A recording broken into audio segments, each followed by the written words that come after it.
સૌપ્રથમ તો હું માફી માંગુ છું। મારા સાગબારા હું સવારે નીકળવાનો જ હતો, પણ અમારા કાર્યકરો એક તો ઘોડાદેવી અને એક તીર મંડાળા, નાની પરોડી અને ચારેક જગ્યાએ આકસ્મિક મૃત્યુ થવાથી એ દુઃખદ પ્રસંગમાં મારે ફરજિયાત હાજરી આપવાની હોય, એના કારણે અમે થોડા મોડા પડ્યા છે, માફ કરજો। પણ તમારી જે માંગણીઓ છે, આપણે જનભાવના કાર્યક્રમના દિવસે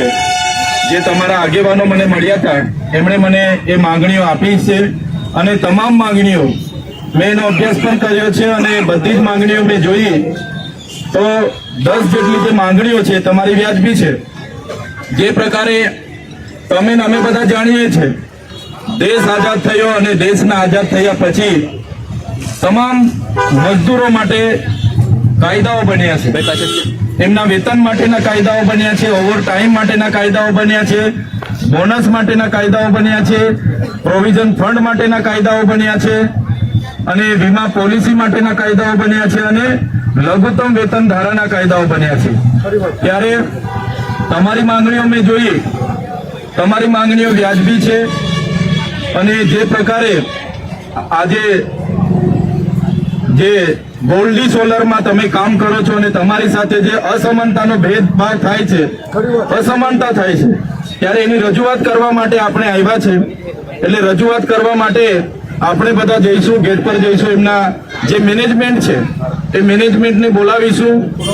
અને બધા સાથે રહીને તમારી જે માંગણીઓ છે તમે બધા શાંતિથી સાંભળજો। અમે 1 બાય 1 બધી જ ચર્ચા કરીશું। તમને ખબર છે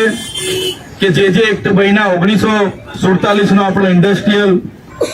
ડિસ્ટ્રીબ્યુટરનો એક્ટ બન્યો, આપણે લઘુત્તમ વેતન ધારાનો એક્ટ 1948 બન્યો, એ જ પ્રકારે આપણે પ્રોવિઝન ફંડનો એક્ટ 1952 બન્યો, એ જ પ્રકારે આપણે બોનસની રકમ પગાર પર બોનસ મળવું જોઈએ એનો એક્ટ 1965 બન્યો, એ જ પ્રકારે 1970 કોન્ટ્રાક્ટ અને મજૂરની નિયમન અને નાબૂદી માટેનો એક્ટ બન્યો। ગુજરાતમાં 1972 મજૂરો અને કોન્ટ્રાક્ટરોના નવા નિયમો બન્યા। એ જ પ્રકારે 24 એપ્રિલ 2023 રોજ શ્રમ આયોગની કચેરી દ્વારા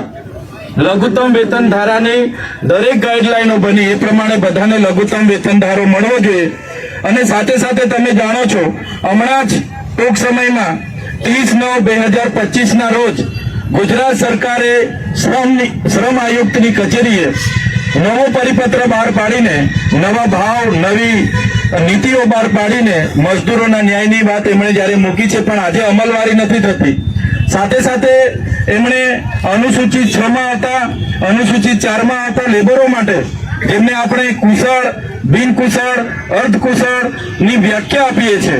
એમના માટે પણ જે નિર્વાહ ભત્તાની વાત છે એ પણ આજ દિન સુધી આપણને કોઈ મળતું નથી। સાથે સાથે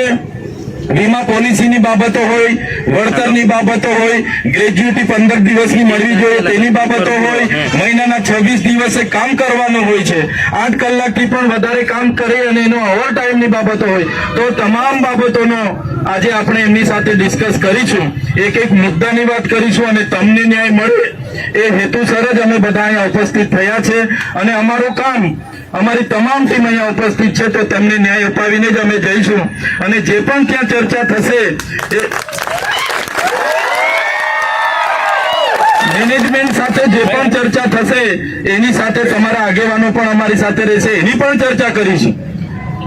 આગળ પણ તમે મળ્યા છો, તમને એમને બાંહેધરી આપી અને એમણે નથી મંજૂર કર્યું, ત્યારે જ આજે ફરી આપણે આવવું પડ્યું છે અને હું તો તમને એટલી સુધી બાંહેધરી અને ખાતરી આપું છું, અમે બધી જ તૈયારીઓ સાથે આવ્યા છે। કંપનીમાં અમને અઠવાડિયાના ગેટ પર બેસવું પડે છે, અઠવાડિયાના કપડા લઈને જ અમે આવ્યા છે,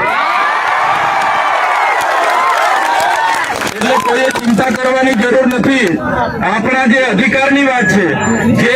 ગુજરાત સરકારે મોટી જાહેરાતો કરી કે મજદૂરોને આટલો ન્યાય મળવો જોઈએ, આટલા વર્ષ કામ કરે એમને કાયમી કરવા જોઈએ, 85% સ્થાનિકોને કાયમી રોજગાર મળવો જોઈએ, જે સંવિધાનમાં પ્રાવધાન છે, સરકારે નીતિ નિયમો બનાવ્યા છે, એ પ્રમાણે જ આપણે વાત કરવાના છે અને એ પ્રમાણે તમને ન્યાય અપાવવાના છે। ત્યારે મારી સાથે તમામ આગેવાનો અહીંયા ઉપસ્થિત થયા છે, પિયુષભાઈ પટેલ છે, છે, તેજસભાઈ પટેલ છે, સ્નેહલભાઈ વસાવા છે, શિરીષભાઈ ચૌધરી છે, રજનીભાઈ વસાવા છે, સંદીપભાઈ વસાવા છે, આપણા માંગરોળના તમામ આગેવાનો છે, કિરણભાઈ છે, સંજયભાઈ છે, અનંતભાઈ છે, રણજીતભાઈ છે,